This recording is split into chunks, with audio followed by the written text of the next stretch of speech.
Tous les peuples de la terre sont donc destinés à être chrétiens, à être touchés par la parole du Christ. Or, voici que nous découvrons une population inconnue qui n'a jamais entendu parler de notre Seigneur, de la rédemption, de la croix. Ah, mais si! On a trouvé des traces, des croix. Non! Non! Rien de sérieux. Vous vous êtes vainement efforcé de prouver que ce continent avait été visité par un des apôtres. C'est faux! Jamais la parole du Christ n'a été portée sur ces terres. Ce qui signifie quoi?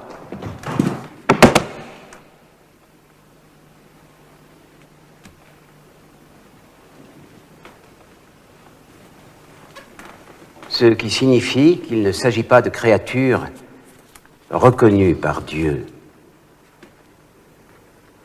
Et je vais le prouver. D'abord, comme on l'a dit, par l'extrême facilité de l'action. 300 Espagnols soumettent un empire fort de 20 millions d'habitants. Et on n'y verrait pas la main de Dieu.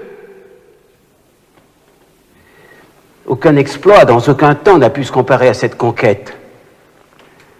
Même la maladie était de notre côté. L'épidémie de petite vérole fut le travail de Dieu pour éclaircir la route. Les idolâtres mouraient comme des punaises, car Dieu désirait les éliminer. Aujourd'hui, forcés de détruire leur temple à Mexico, ils tombent chaque jour, nombreux, broyés sous les pierres. Comment ne pas y voir une punition divine? De même pour les mines. Je sais bien que cela peut parfois ressembler à de la cruauté humaine, mais comment expliquer que les indigènes obéissent si facilement aux Espagnols? Ne sont-ils pas déjà pliés par la main de Dieu et comme jetés dans l'enfer?